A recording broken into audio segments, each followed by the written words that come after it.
Le slip français, c'est une aventure que j'ai démarrée il y a 6 ans maintenant et j'ai découvert au long du chemin que l'entrepreneuriat est un sujet absolument passionnant. C'est des aventures d'hommes et de femmes qui croient en leur idée, qui partent souvent de rien. Il y a des moments de doute, des moments de solitude, des moments très heureux, des moments de réussite et c'est tout ce quotidien que j'ai envie de partager avec vous. Donc on va partir à la rencontre d'hommes et de femmes et découvrir les coulisses de l'entrepreneuriat.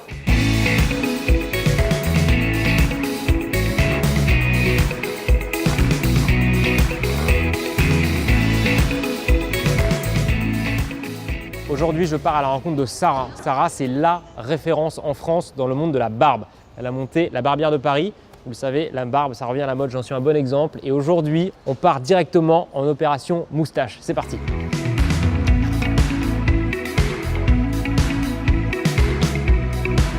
Bonjour Sarah. Bonjour Guillaume.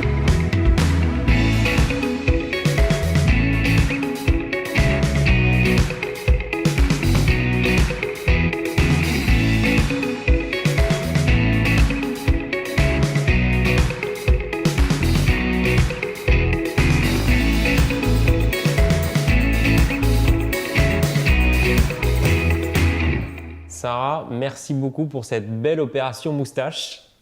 C'était pas évident, mais franchement, bravo. Je suis hyper fier. On est ici, donc pas dans ton premier salon historique, de ce que je comprends, mais dans un peu le flagship. Raconte-moi comment est-ce que tu t'es lancé dans ce métier-là, devenir la référence du métier de barbier et surtout une des premières femmes à porter ce métier-là. Je suis devenue barbière par amour et par passion. J'avais un grand-père qui adorait se raser à l'ancienne, qui n'était pas barbier, hein. Je l'observais faire et j'ai trouvé des gestuels, des parfums, des bruits tellement captivants.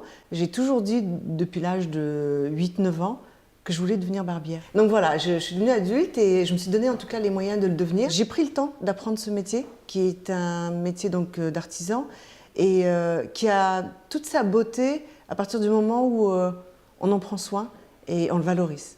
Mon objectif, c'est d'amener bien évidemment ce métier d'artisan au rang d'art.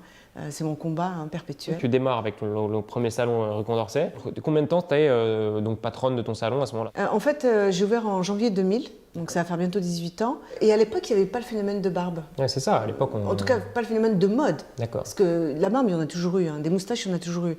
Il a fallu convaincre la clientèle de se dire tiens, petite moustache, ça vous irait bien, vous ne voulez pas faire un petit rasage? Et alors en 2007-2008. Donc c'est là où la mode de la barbe arrive. arrive. Est arrivé. Et ça, comment tu le vois, toi? C'est le téléphone qui sonne partout. Comment tu t'en rends compte? En fait, c'est les artistes avant tout.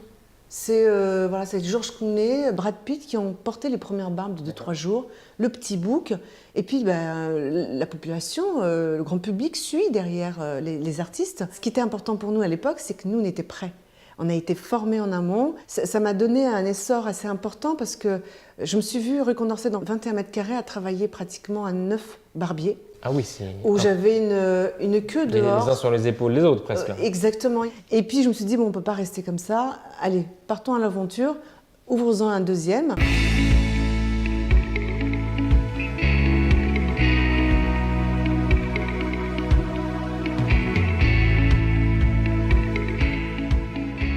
Ici, c'est le deuxième. Ici, c'est le deuxième. Donc, c'est le flagship, hein. Alors, on est passé de 21 mètres carrés à 200 ah oui, là, mètres carrés. Tu passes clairement la marche au-dessus. Parce que c'est ambitieux comme projet par rapport à là où tu étais, encore très artisanal. J'ai quand même réfléchi longuement avant de passer ce cap. Je suis allée voir mes banquiers. J'ai beaucoup discuté avec mon comptable. Et puis, j'ai commencé à recruter les bonnes compétences. Donc, une directrice, une chef de produit.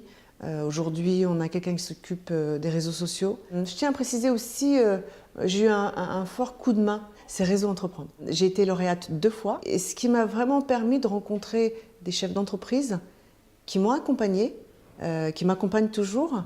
Et ça vaut tout l'or du monde. La gamme Cosmeto, c'était les clients, les hommes qui venaient, qui te le demandaient, ou c'est une idée que tu as envie de développer toi? Si nous, on n'a pas la légitimité de créer cette gamme, un laboratoire qui crée des produits, c'est très bien, il en faut.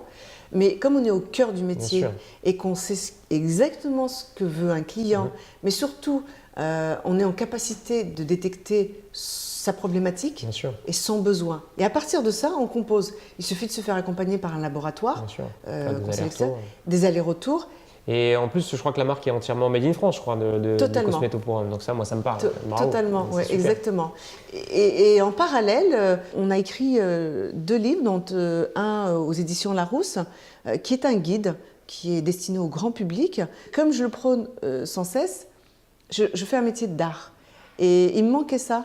Et je me suis dit, pourquoi pas aussi derrière créer un livre autour de l'art de la barbe. Je lutte avec la Chambre des métiers, moi je les invite à venir se pencher davantage sur ce métier, mais en premier lieu, restaurer le diplôme de barbier, qui est très important pour cette nouvelle génération, parce Surtout qu'aujourd'hui, qu'il y en a, tu me dis, qui viennent, voilà, qui ont envie malheureusement, de devenir. on voit sans cesse des ouvertures de barbershop, et les personnes Pas forcément. ne sont pas forcément formées. Les nouveaux salons, est-ce que toi, ça te fait de la concurrence? Est-ce qu'au contraire, ça crée le marché? Comment tu te places là-dedans? Il y a à peu près un barbershop qui s'ouvre par semaine, ce qui est important. Dans Paris, en France? En Paris, en France. Ah oui. Et C'est ce qui est énorme. important. Et moi, je suis très très contente parce que j'ai eu cette chance d'avoir les médias autour de moi très tôt, depuis 2007-2008. Et je communique toujours autour de ce métier. Et mon objectif, bien évidemment, c'est de le développer. C'est un métier, encore une fois, il ne faut pas l'oublier, où on manque cruellement de main-d'œuvre. Nous avons l'intention de créer une académie La Barbière de Paris, donc une école de formation. Génial. Et ça, c'est important parce que sans cesse, on forme, parce qu'il y a un réel besoin.